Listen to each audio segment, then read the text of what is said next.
like this incredible need to be a superhero. You know, I really took the being the oldest brother to heart.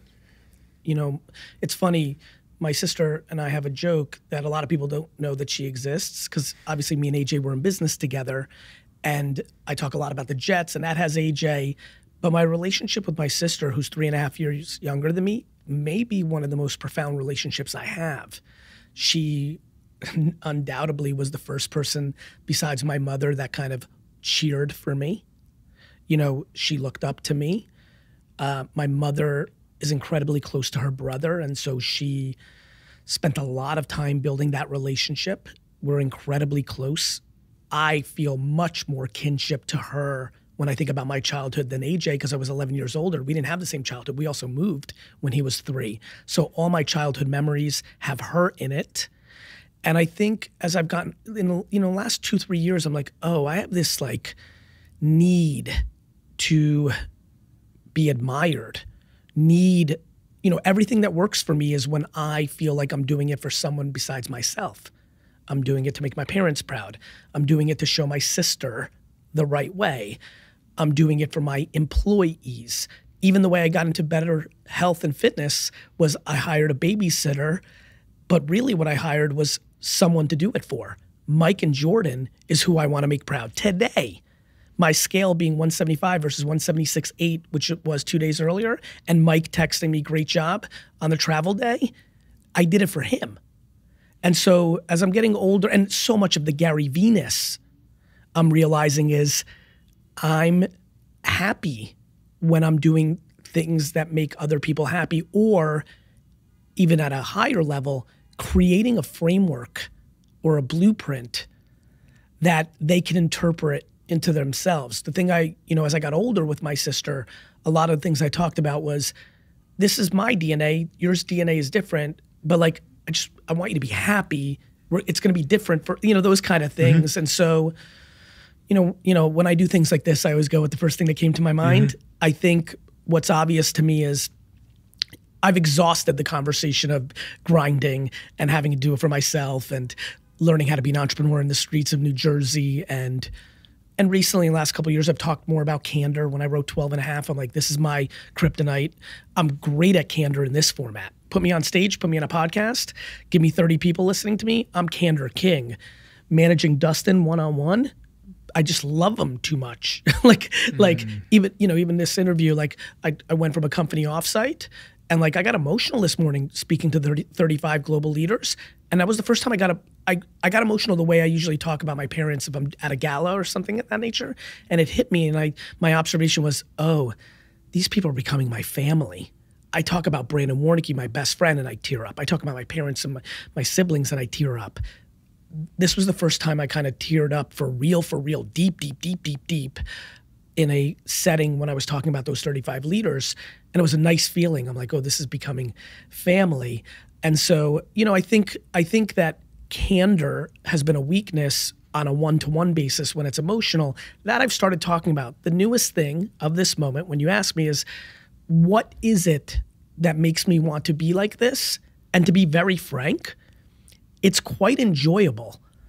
And it makes me happy. And even when I don't deliver, I'm happy at the attempt of.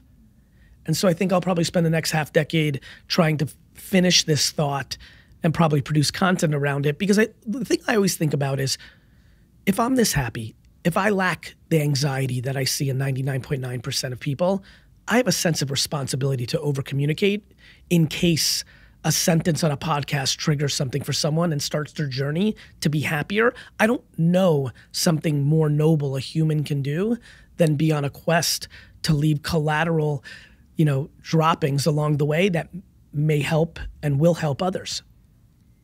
So many directions I want to take that in. I'm going to go with the first comment you made, and then I'll move on to the second. You said, I have a desire to be admired. Yes. Now, when I reflect on that, I completely agree. I think I lied to myself for a couple of years and thought that I was more noble than I was. But what I came to learn, often from doing this podcast, was that some kind of insecurity or some kind of shame was really the driving force at the heart of me. And as I sit here with athletes, or Israel Adesanya, the UFC champion, or whoever it is, you uncover these stories which, at a very young age, the thing that might have invalidated them when they were younger is now the thing they're striving to seek validation from as an adult. Well, it's funny. I agree with that. And now I'm going to tell you why I walk around Earth with gratitude and guilt. Everything you just said is one of my biggest theses in life. That is 100% true. Mine is slightly different. I got really fortunate. It's like really hard to talk about even without like getting weird about it. My circumstances are, I think, yes, in some ways. For example, the system. School took such a shit on me in the 80s and 90s. And you know this, we've run in similar circles. I'm very good at fighting the systems of industries. Like, it's also why I see things like Netflix, you're gonna win, Tesla, you're gonna win, because I know they're fighting the thing. And so I recognize it. I've been a good investor, I've been a good operator, and I'm definitely a communicator. College, right? I was at a talk yesterday, I'm not speaking that much, but my dad taught me, keep your word. So I had a talk from pre-COVID that got canceled and then I got COVID. And so I still did it. And so I did it yesterday, and a couple of moms came up to me, and both of them, the way they talked to me about the content I'm putting around college was through love and admiration. 12 years ago, those same exact moms were really angry at me. And so when you see things, you kind of challenge it. And so yes, I think absolutely the thing that was an insecurity, I get bad grades, but what was different for me is I didn't believe them. This is where self-esteem is an obsession of mine, not delusion, right? Not delusion, because that's what a lot of modern parenting does. You can do anything, Sally. No, you can't.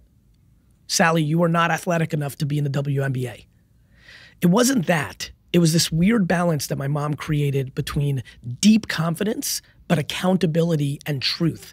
I remember trying to make an excuse for striking out in a baseball game and trying to use the sun in my eyes as an excuse, and my mom not letting me do it very subtly. Talk about childhood forming you. Like, this is why I implore everyone to communicate their truth to their children, to the world, through podcasts, through content. Like, it's amazing to me sentences change people's lives, right? She didn't let me do it. And I became very accountable because of those levels of parenting and realities. And that accountability led to so much happiness. But for me, when the school system was saying you're shit, I didn't believe them. And so I watch a lot of people being driven by hurt, and I can sense that I'm driven by love. I just sense it. Like, for me, it's just like deep self-awareness that understands how fortunate I've been. Like, so many things went my way. The mom of the century, being able to leave the Soviet Union in this little window in the 72 years that the Soviet Union dictated people's life. And to remind everybody, this is something most Americans and Westerners don't understand. The Soviet Union was like North Korea. It wasn't like Iran. Iranians right now are able to leave Iran and go to Turkey, wherever their passport is taken. They can't go everywhere, but Turkey takes their passport, Dubai takes their passport. The Soviet Union that my family grew up in was North Korea. You were not allowed to leave.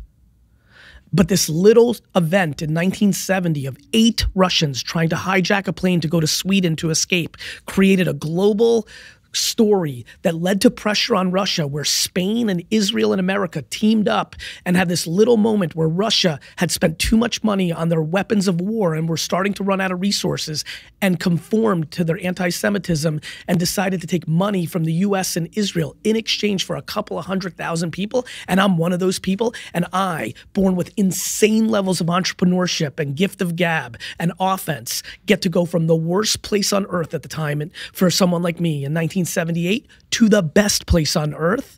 Fuck. And then getting all love, but not delusion.